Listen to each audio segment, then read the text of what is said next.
Greetings and welcome once again to another edition of the Heart of the Matter.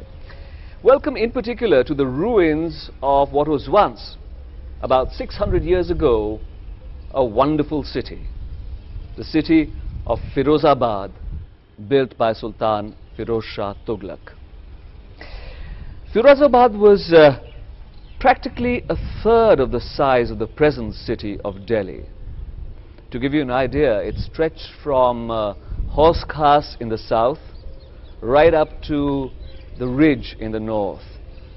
And for those of you who don't know Delhi, let me tell you that that's pretty huge. It's about 15 miles, almost 20 kilometers along the banks of the Jamuna.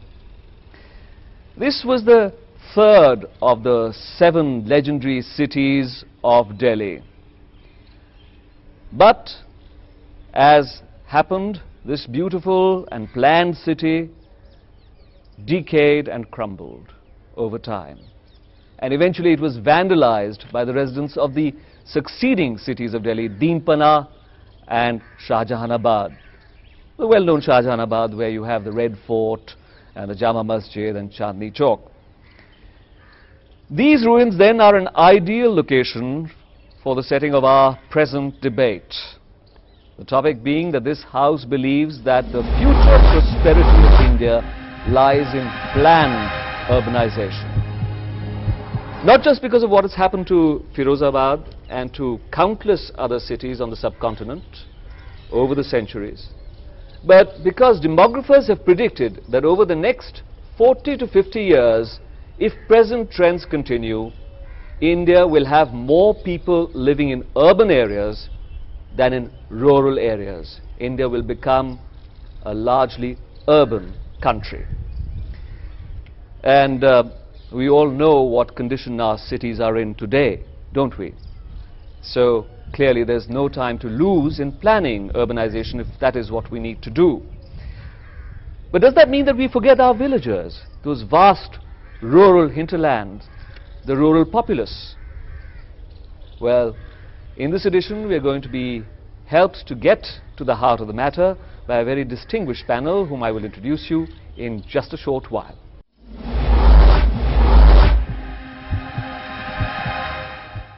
The heart of the matter takes the form of a classical debate in which we have 2 teams, one speaking for the motion and the other against. Each speaker gets 5 minutes, and after they have spoken one entire round, they get again 2 minutes for rejoinders or additional points.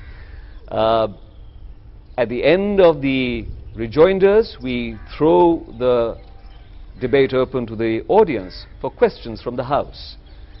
And after that, we will put the subject to vote, and if the topic is to be carried, you will indicate it.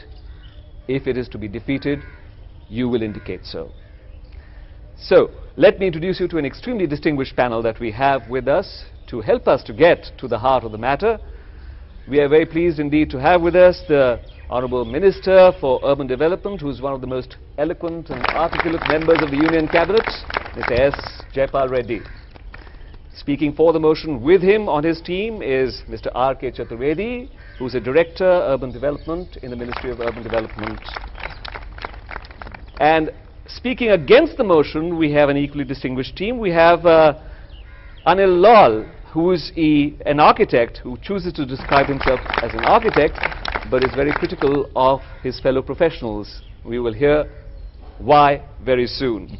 And along with Mr. ANIL LAUL, we have Dr. Mahavir, who is Professor and Head of the Department of Physical Planning at the School of Planning and Architecture, New Delhi.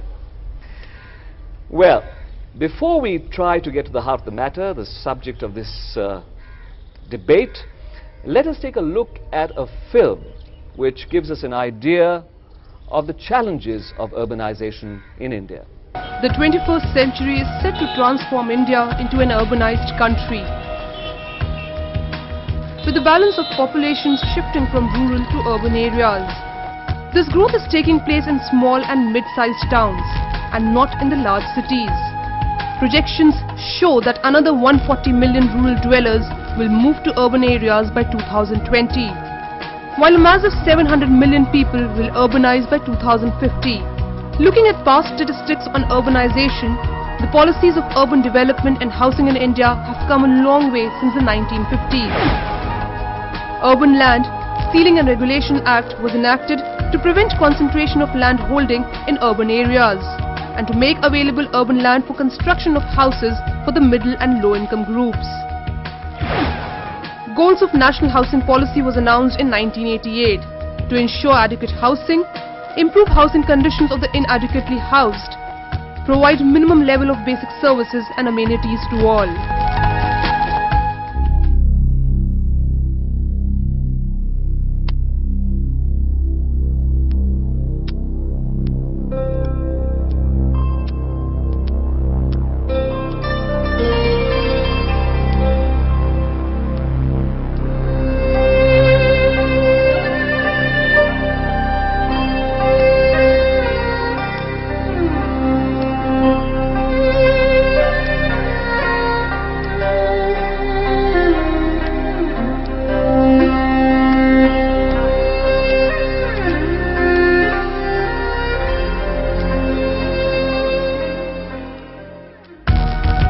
The crucial question is whether India is prepared for the imminent transition to urbanization.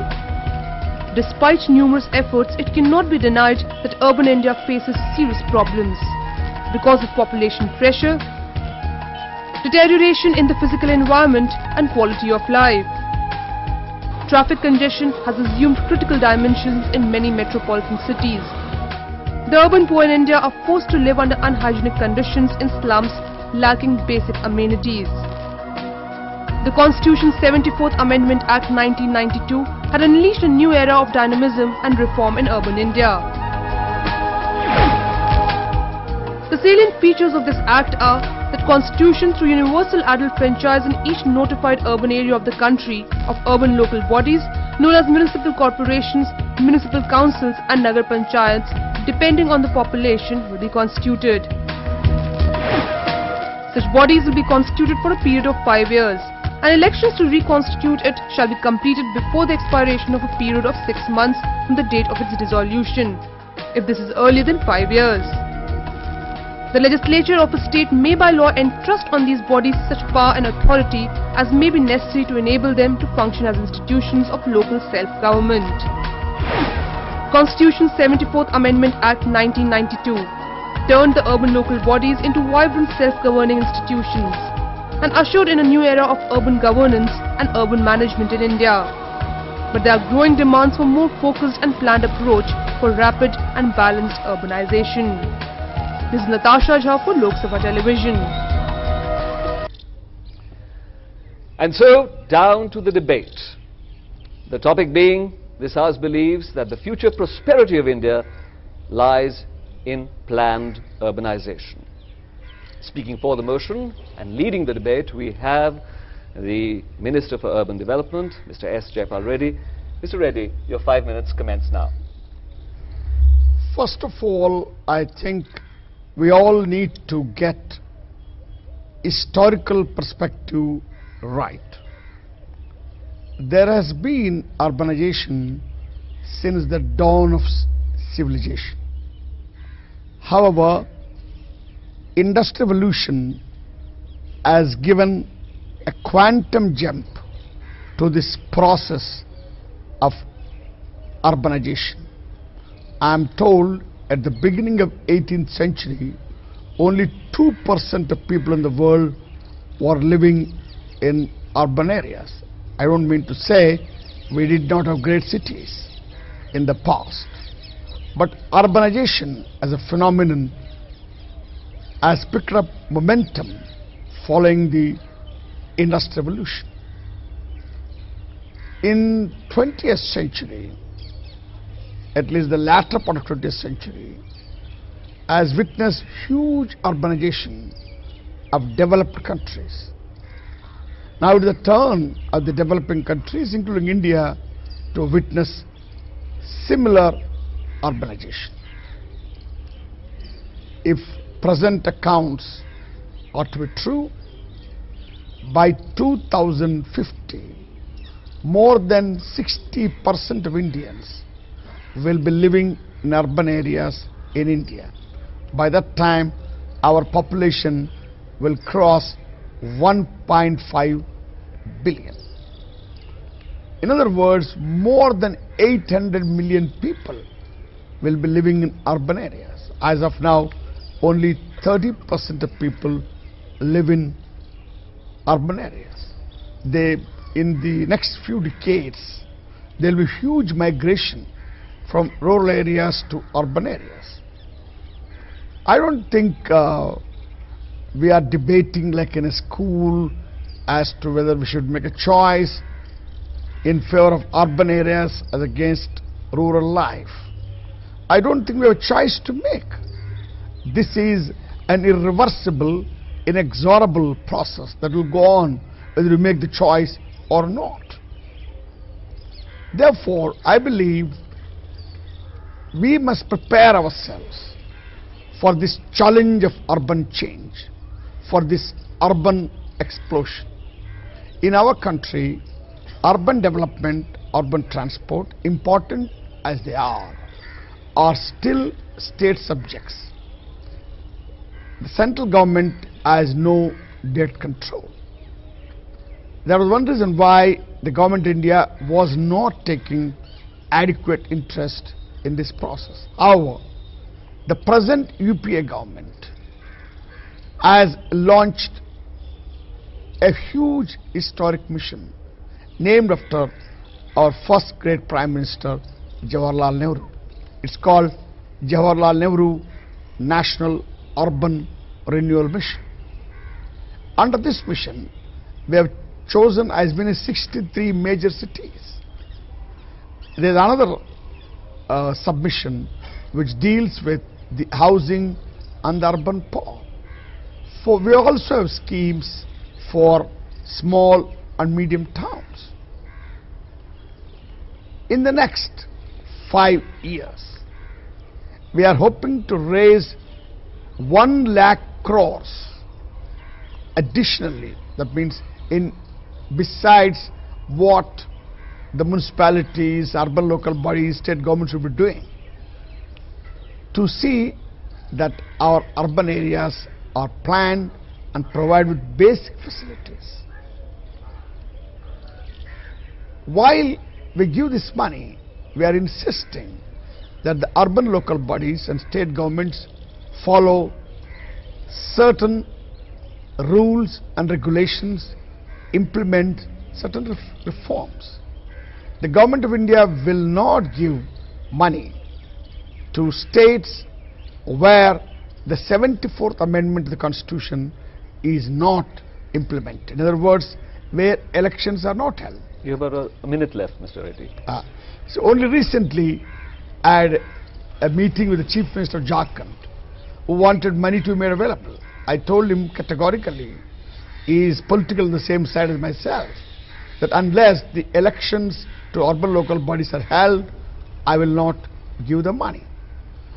The point I'm trying to make is, in all these cities, we give first priority to such a primary thing as drinking water, our second priority to sewerage, third priority to drainage, fourth priority public transport.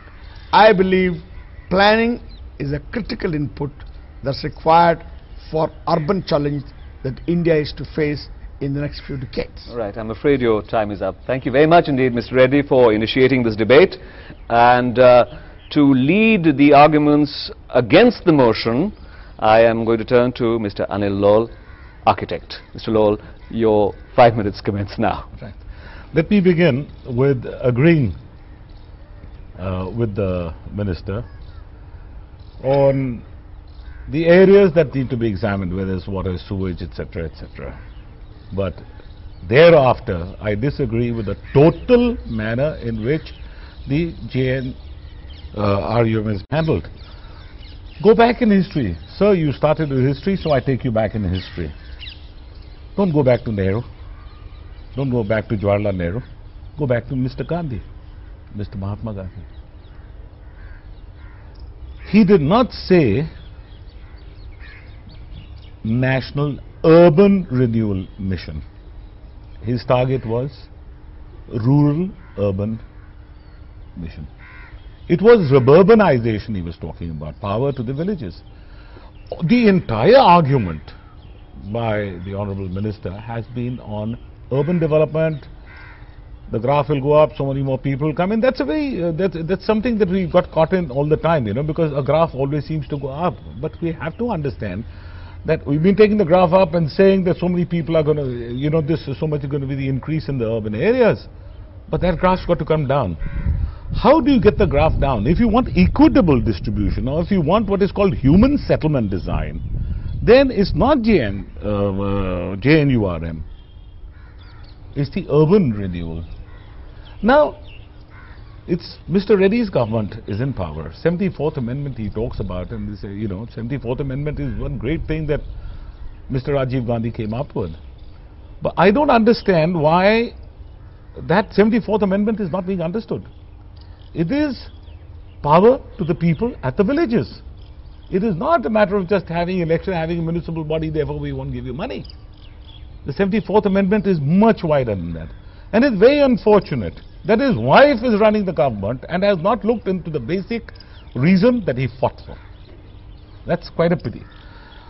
When we talk about urban renewal mission, I might agree partially, but what is on the agenda as I see it? On the agenda is how to sell more land to make more money and say we're going to plow it back into the urban areas without the money going down there. You take the SEZs. What is the SEZ about? It's acquisition with the aid of the government of large tracts of farmland.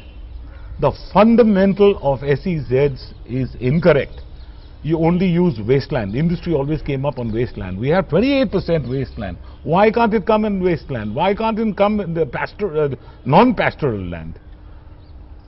When we talk about, I'm just talking about the approach you have to the urban renewal mission. The approach is incorrect. One, it is not only urban, it is rural as much.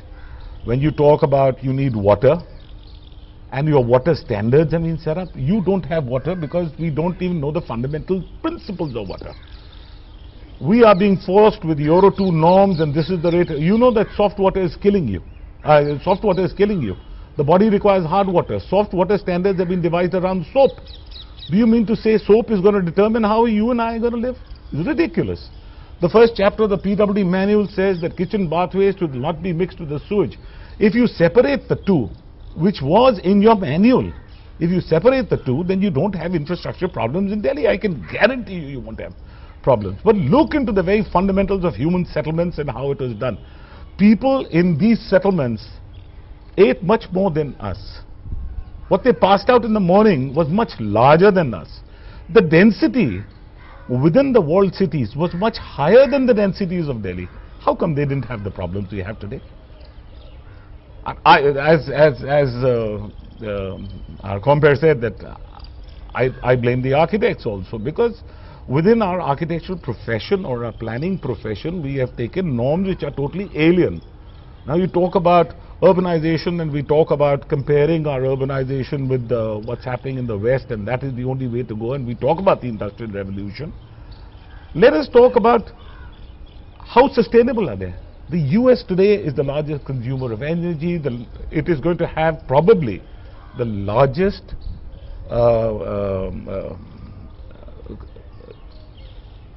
what's this called when you have a setback in financial this thing? Deficit. No, not deficit.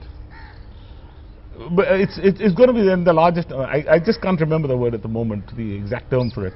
But it's going to have problems like they've never seen before. We talk about China, we're talking about Shanghai, and therefore we've used those as indicators. Let me tell you, China has cut back its intended GDP to 2.5%. It was 12%. They are now targeting 2.5%, realizing that they're wrong. It's an overheated economy. Their power consumption has become phenomenal. They don't have decent drinking water left in Shanghai. And we are talking about a GDP that goes up. But our GDP, unfortunately, is based on total volume of money exchange, including land prices. Right. Take land out of your GDP and you have a negative growth. I'm afraid your time is up, Mr. Raul. Thank you very much indeed. Do you agree that India's future prosperity depends on planned urbanization? No, on planned reburbanization. Reburbanization. Thank you very much. We'll come back to you at the time of rejoinders, but now it's my turn to ask our second speaker for the motion, Mr. R.K. Chaturvedi, to kindly take the floor. And your 5 minutes, Mr. Chaturvedi, commence now. As Honorable Minister has rightly pointed out, that we face a lot of challenges in developing our cities in our country, because at present 27.8% population lives in cities in our country, which is going to cross 30% by 2030, and by 2050 more than 50% population will live in the cities. As of now, we can see that the focus of the previous governments was on the development of the rural areas. Cities, the planned development of the cities was mostly unattended, and realizing that requirement, the government has come up with the flagship program so far designed for the urban development in the country, that is known as the Jawaharlal Nehru National Urban Renewal Mission. It focuses not only the planned development of the cities, but also creation of the good infrastructures and their sustainable their maintenance on a sustainable basis, because unless you maintain the infrastructure, it is not going to live so far in the cities.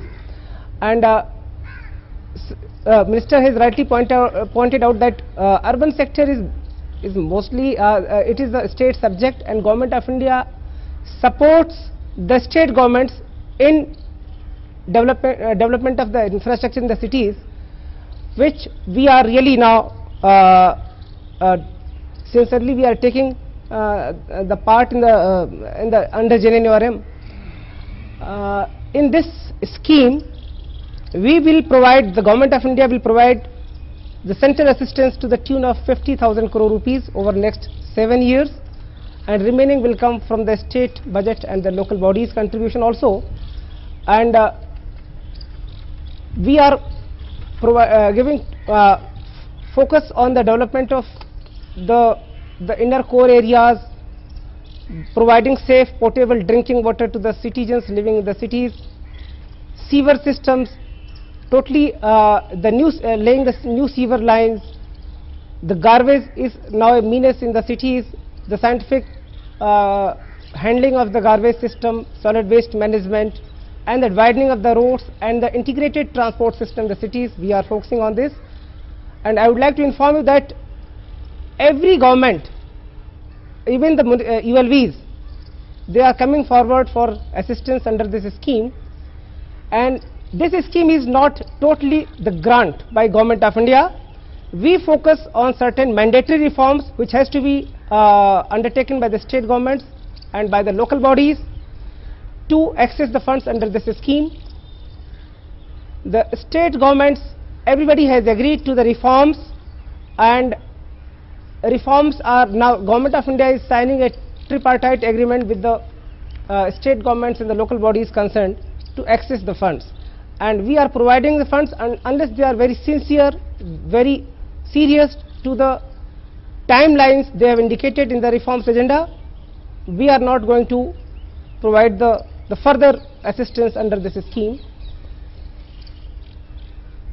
As the future of our country really totally depends on the planned development of the urban areas as well as of the rural areas. What we face now, because of the continuous migration from the rural areas to the cities, cities have become unmanageable. Unless we manage the cities in a planned manner, the cities are not going to sustain in future. And Government of India is giving top priority on the planned development of the infrastructures, and focusing on the improvement of the financial health of the urban local bodies to maintain, to plan, to maintain, to build the urban infrastructures so that we can satisfy the requirements of the citizens living in the cities. Thank you. Right. Thank you very much, Mr. Chaturvedi. You have spelt out, and the Minister indeed has spelt out also, that there has been a renewed emphasis on urban development, on the urban renewal, Yes. particularly through the Jawaharlal Nehru Urban Renewal Mission. But some people might have questions as to how judiciously those funds and the schemes will be applied, because some of our cities are in a very bad condition indeed. Let's turn now to our last speaker for the present moment. Against the motion we have Dr. Mahavir from the School of Planning and Architecture.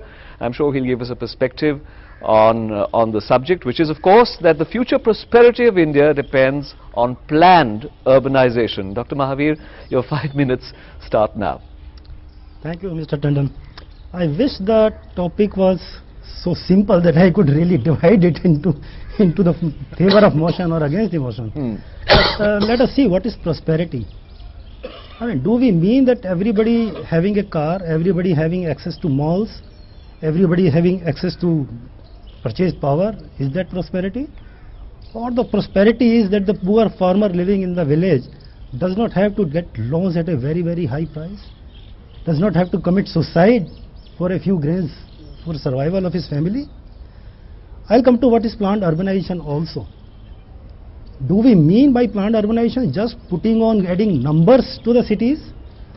Or do we mean by planned urbanization, like Mr. Chaturvedi said, to have master plans? I'm sorry, the recent example of Delhi, if we have to regularize 1,500 unauthorized colonies overnight, and if we have to what should have been a very cautious mixed land use, if we gave it free for all kind of a mixed land use, I'm sorry, that is not planned urbanization. Another thing that could have been in the urbanization is, okay, something that we did in the National Commission on Urbanization, that was sometime in late 80s. Almost 20-25 years have gone by, we don't have any other urbanization commission, we do not know what is to be done. And as a result of that, what is happening? The projected population for Delhi for 2021 is somewhere around 33 million. But because we cannot handle 33 million, we write in the master plan that it should be between 22 and 23 million.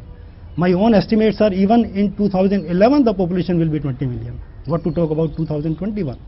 So simply by writing a line in the master plan that the population is this much, I don't think this is planned urbanization. Another point that I would like to say, do we make planned urbanization at the cost of rural hinterland? The word that you took. Honorable Minister spoke about the 74th amendment. No doubt it's a very good amendment. But why isn't the government equally serious on the 73rd amendment, which gives power and empowerment to the people in the rural side? We should be constituting district planning committees in more than 600 districts in the country. I am not sure how many of them are really constituted on files and how many of them are really constituted on paper. We talk about master plans. Now, out of the 6 lakhs, roughly 6 lakhs villages in the country, we have a plans for that. We have 35 metropolitan cities, which is likely to become maybe 55 or something by the next decade. And probably all of them have some kind of a metropolitan regional plan. But do we have regional planning per se for the rural hinterland? Perhaps not. What I will also point out here that town planning per se is a state subject. Very good. But then states, town planning departments work under a Town and Country Planning Acts that is adopted in the respective states. And we conveniently forget the part country in that act.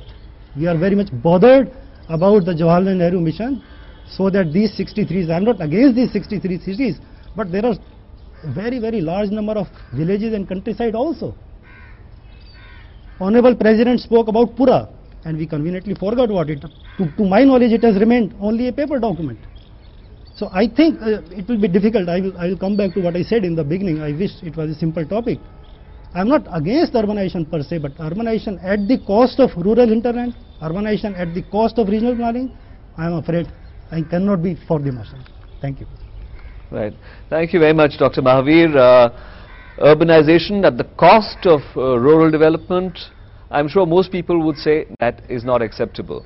But does the future prosperity of India lie in planned urbanization or not? I think we still have to decide upon that. and we will be getting to the heart of the matter. In a short while from now, we will be back with all the speakers who have heard each other's arguments, and we'll be back with their rejoinders or additional points. But before that, we take a very short break.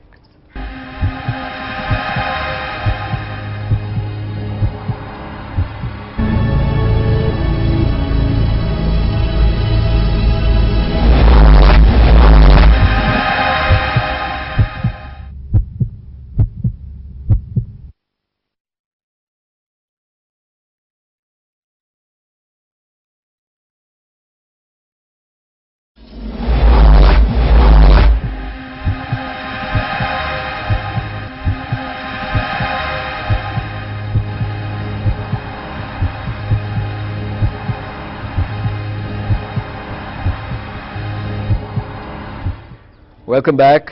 We are discussing a very contentious issue, that the future prosperity of India depends upon planned urbanization. This is the point in the heart of the matter at which we request our speakers to come up with their rejoinders or any additional points. So may I first of all turn to Mr. Jaipal Reddy and request him, Mr. Reddy, you have 2 minutes to give any additional points you'd like to give, or to give any kind of rejoinders to any of the arguments you've heard so far from the opposing camp. Let me clarify that nobody is promoting urbanization, much less at the cost of rural hinterland. We are merely stating that urbanization is taking place, will take place, whether you like it or do not like it. Second, nobody is saying that rural areas must be neglected. There is a 73rd Amendment which deals with governance in rural areas. Thirdly, it is our government has been devoting for higher attention to regeneration of rural areas. But all this does not mean you can reverse the tide of history. There is a ring of inevitability in urbanization. When you are moving ahead with industrialization, you cannot escape urbanization. Yes, we should have a proper transition. That's another matter. Second point I would like to make is that urbanization is a challenge we need to prepare ourselves for.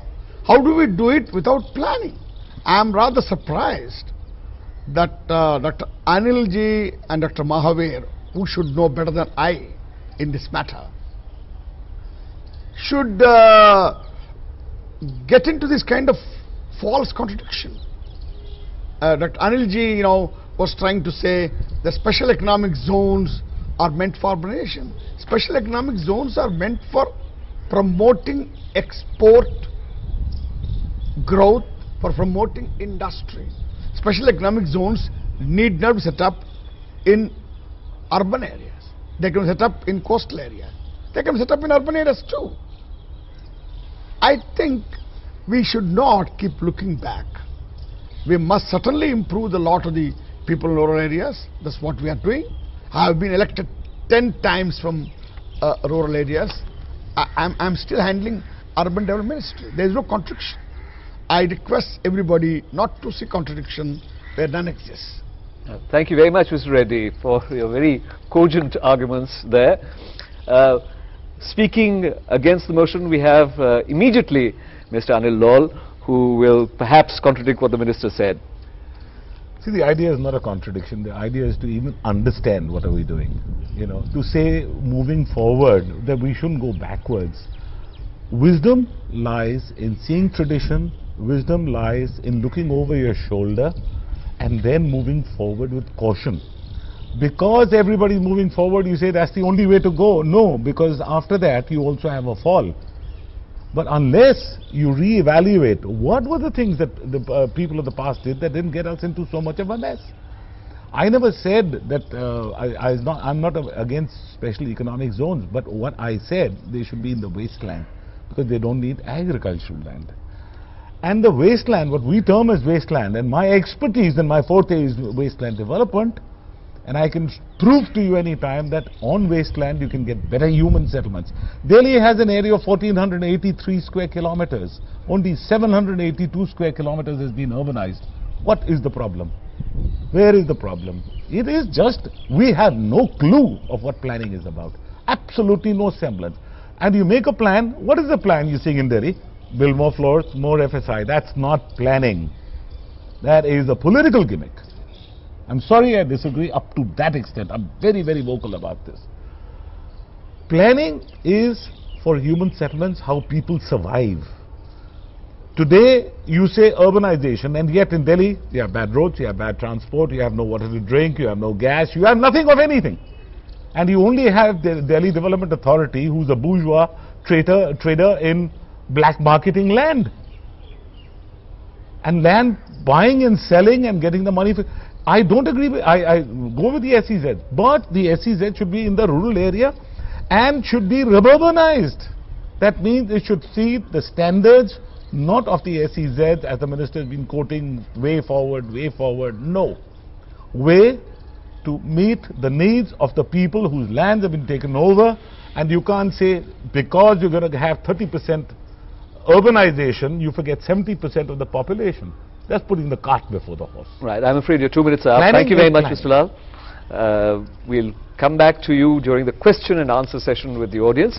But right now, I must turn to Mr. Chaturvedi for his rejoinders for the motion. Just, I would like to say that 55% of the total GDP in the country is contributed by the cities in the country. And the cities, the situation is pathetic these days. 35% people, they do not have the access to the safe drinking water. The cities are choked because of the excessive traffic. We do not have good roads, good sanitation systems. The problem is more pathetic in the smaller cities. We do not have the drains, proper drains. The drains were constructed 70-80 years back. We don't have drains. We don't provide the water. All these issues should be addressed only unless should not be addressed unless we have a planned development of the cities, and these infrastructures have to be created. We are not contradicting that it should be on the cost of the rural areas. Rural areas, government is focusing much more than what we are focusing on the urban areas. Rural areas, Government of India has come up with a guarantee scheme. We are providing the employment to in the rural areas to the people living below the poverty line. But as the minister has rightly pointed out, we cannot ignore the cities. We have to provide good living conditions in our cities. Right. And this is the duty of the both state governments and Government of India. Thank you, Mr. Chaturvedi. You made a very important point over there, which is that the large proportion of the GDP of the country comes from the urban areas. And therefore, if we are looking to prosperity of India, we may have to perforce look at the urban areas. And now let's turn to our last speaker who's going to speak from the dais, that is outside the question hour, which will come with you people. But let's turn to Dr. Mahavir and ask him to give his rejoinders, and especially to the fact that if the majority of the GDP of the country, the large proportion of it comes from urban areas, does not the prosperity of India lie in planned development of those areas? Thank you, Mr. Tandon. If the GDP, majority of GDP comes from urban areas, we should always keep in mind, we should also keep in mind that the remaining 50% is coming from the rural areas. What do we do about it? Do we forget about it? Second thing, my friend mentioned about the SEZs. Forget SEZs. Even as a basic estimate for the level of urbanization that is expected in next 50 years, we will require 10 million hectares of land which is currently agricultural land. I am not talking about forests, I am not talking about wastelands. And at the same time, we will be doubling the population. Where do I get my food from? The second point, in terms of migration, only last night I was looking at the new master plan for Delhi. Even in the year 2021, we are projecting and we are kind of planning for that scenario where 50% of the population growth will be from natural forces and the 50% from migration. Trend is trend, but can't we do something to break the trend instead of just writing a line that okay, it will stick at 23? Another thing I will say is, I think perhaps again and again we are kind of short-sighting the word planned urbanization. Yes, planning for cities is one thing, but what I would say planned urbanization is also something on a map of India where the urbanization comes, in what quantity and what quality. I think that is very important. Thank you. Thank you very much indeed, Dr. Mahavir. We have had all the arguments from the stage, from the distinguished panel. In a short while from now, we'll be opening the debate to your questions, and I request all of you to get ready with your questions. But before we do that,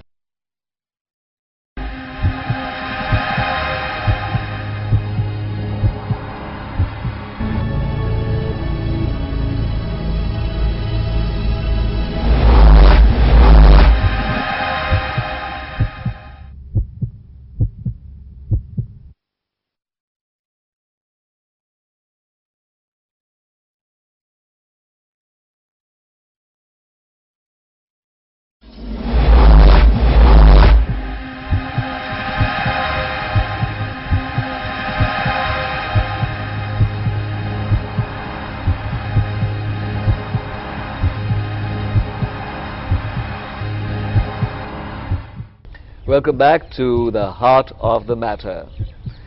This is the moment at which we really throw the debate open to all of you who have taken the trouble to come and be with us as our audience. We request you to ask your questions. Please address your questions to one speaker at a time, and we request you to be brief with your questions. So may I have hands up? Gentleman in the second row. It is possible that you said that I don't promote the urbanization, but is it possible that without land? How is urbanization possible without land? Yeah. Is that what your without question is? agricultural land? Without agricultural yeah, land. because means you are Right. doing urbanization at the cost of the farmers. Right. This is a point which is also made by Dr. Mahavir, that we will be I requiring agree agricultural with the land. questioner that land is a limited quantity, more particularly in a country like ours. Therefore, I am for encouraging vertical growth, high-rise growth in urban areas. Unfortunately, on our panel, we have two famous urban planners. They should be able to make their comments.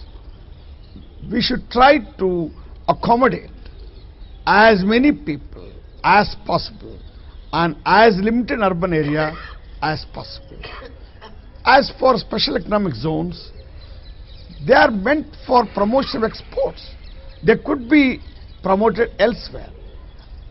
We are confusing the land question with special economic zones. They are meant to promote industrial growth. Sir. And I am also of the view the government should not be involved in the business acquisition of land for special economic zones, nor should it be in the business of acquisition of land for urban areas. However, I am for government taking a proactive role to see that the infrastructural needs of people living in urban areas are met with in a planned way. Right. I think the Minister has made his point very clear. No cross questions, please. We'll go to another question. One at the back over there. Yes. So my question is addressed to Mr. Chaturvedi. Sir, as for regarding the case of urban planning itself, we have a whole set of institutional mechanism. We have state town planning department, town planning departments, and we finally have master plan as a document. Yeah. Sir, how sudden we have a mission like JNNURM of total worth of around 1 lakh in crores? So what exactly you find are the issues with this established planning framework that the government of India is coming with something new of JNNURM to focus and again build up something new? So there is a confusion of exactly how these both documents going for urban development, master plan, urban development, CDPs, urban development. So what is the interface and why there is a need of creating such a different thing other than what is established there? So could you please explain what are the issues with the existing thing that's the government of India is coming with something? Right. Mr. Chaturvedi, could you explain how the Jawaharlal Nehru Urban Renewal Mission interfaces with the existing mechanisms? Yeah. the JNNURM addresses the cities with planned development. It makes mandatory for the bigger cities, like 63 identified cities in the country under the mission, to have their own vision document in the form of the city development plan. The city is a living organism. How the city will grow in future, take 20 years, 30 years, it has to be planned. And all these, everything, how the city will grow, how different components of the city will grow, what are the strength and weaknesses and challenges for the city, should be incorporated in the city development plan. And this should have a participative approach. The citizens of the city should own the development plan. It should be widely debated amongst various forums in the cities, like urban local bodies, intelligentsia. They should develop and debate and own the city development plan, and then the urban local bodies should address, prioritize their needs, how they want to take up the infrastructure development, detailed project reports under JNNURM. They should come up with their requirement, prepare the detailed project reports, and take the assistance under JNNURM. They should develop, which should be in conjunction with the requirements addressed under the city development plans.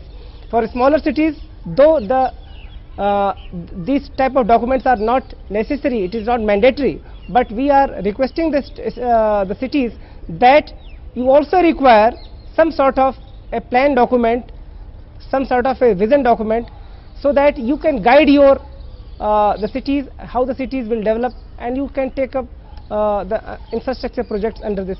Right. scheme. So the urban renewal mission is dovetailed very clearly to match with the plan existing development plans and plans. infrastructure. Right. The cities. May I go to the gentleman in the front? Why don't we develop the towns more rather than the metropolitans, cities? Let Dr. Anil Ji respond to the question. Mr. Lal Like was wanting to answer I this wanted to answer this question. I was asking you Yes. for permission to do so. The minister is... I thought you were since more you- competent than myself. Mr. Reddy is Well, agreeing. as I said, architects Please are go not ahead, the but most you could add your competent, points later, Mr. Reddy. to So this. you did mention vertical growth, and vertical is the only way to go. Your ministry in 1989, if you know the Andrewsganj project, that was over an area of 30 hectares. It's over an area of 30 hectares, and the CPWD was building 13 floor structures there for the Afro-Asian Games. And that time I used to be advisor of HUDCO, and the chairman of HUDCO brought this to me. He said, "What do you do? You are against high-rise." I said, "You can do it in 4 floors." They required, now this is something you can get done as a case study, and I told the former chairman of HUDCO, the various chairmen afterwards, that expose this so people get this impression out of their head once and for all. They required another 8 acres, 8 hectares of land because of the distance required between buildings. I said you can do it in 4 floors and you get surplus land. And that's what's been done there today. It's exactly the same FSI.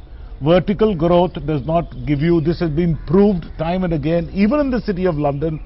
The right-hand man of Prince Charles had this done. 13 floor structures were torn down to 4 floor structures. They got a much better urban design. We don't know what planning is about. We have a saying which says man proposes, God disposes.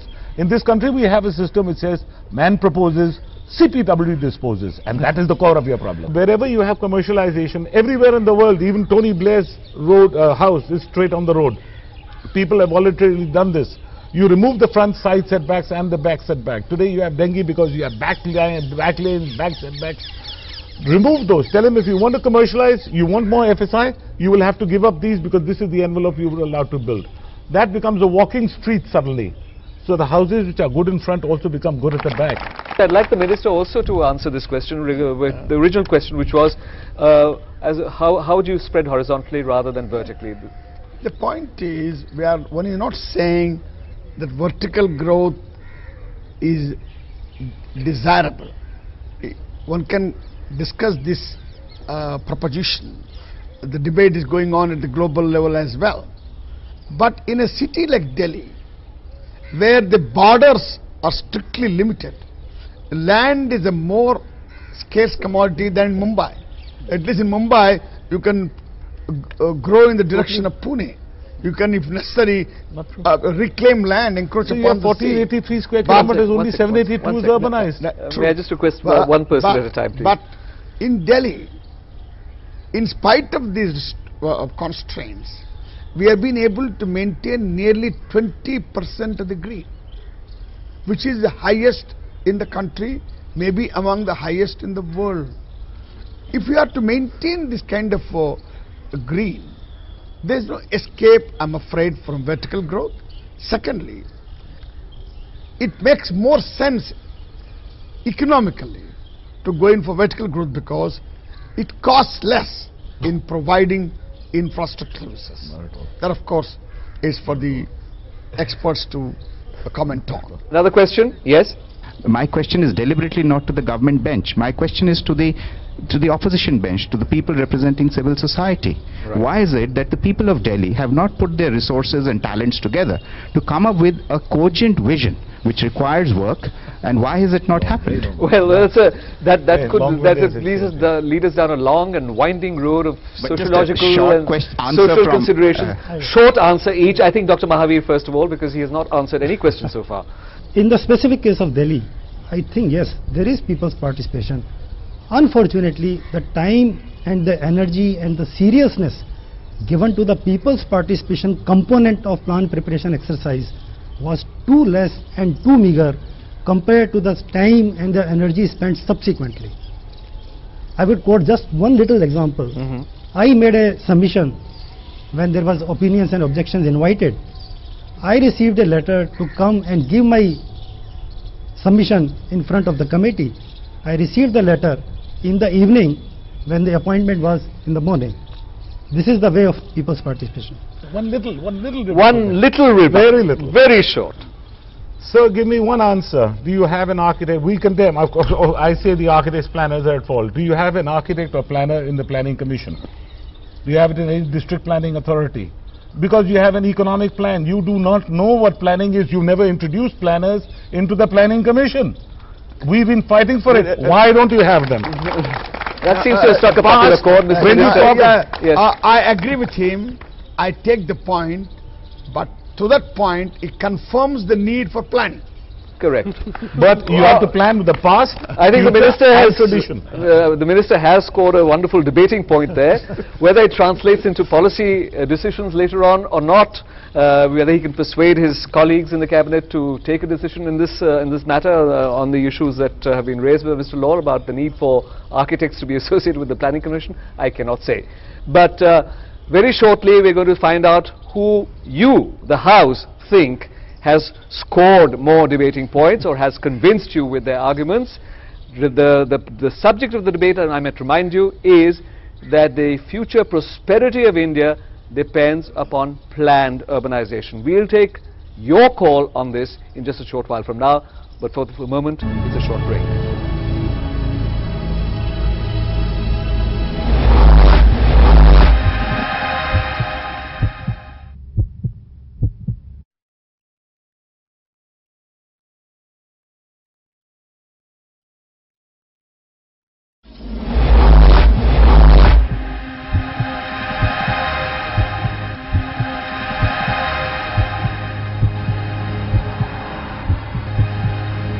Welcome back, and this is where we actually do get to the heart of the matter. That is, we decide what the House believes, finally, after the debate is over.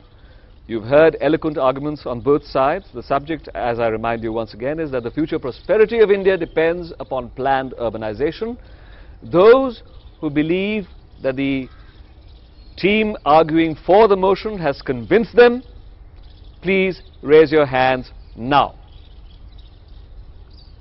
The future prosperity of India depends on planned urbanization. Do you believe that in the House or not? And those who believe that the future prosperity of India does not depend upon planned urbanization, please raise your hands. Well, it seems that the motion is very clearly defeated. You do not believe that it depends upon planned urbanization. You obviously believe that it depends upon a mixture of various things. If I can read the sentiments of the House rightly, I had planned, planned rural growth as well. No, I think they based it on who argued more loudly. Well, on that jovial note, let's wind up this particular edition of The Heart of Matter. Thank you very much indeed for being with us in this historic 14th century ruin of a once great city, the city of Firozabad here in Delhi. Thank you very much indeed, Mr. Reddy, Mr. Chaturvedi. Thank you, Mr. LAUL and Dr. Mahavir for being with us. And thank you all of you for joining in this debate on The Heart of the Matter. Until next time, it's goodbye.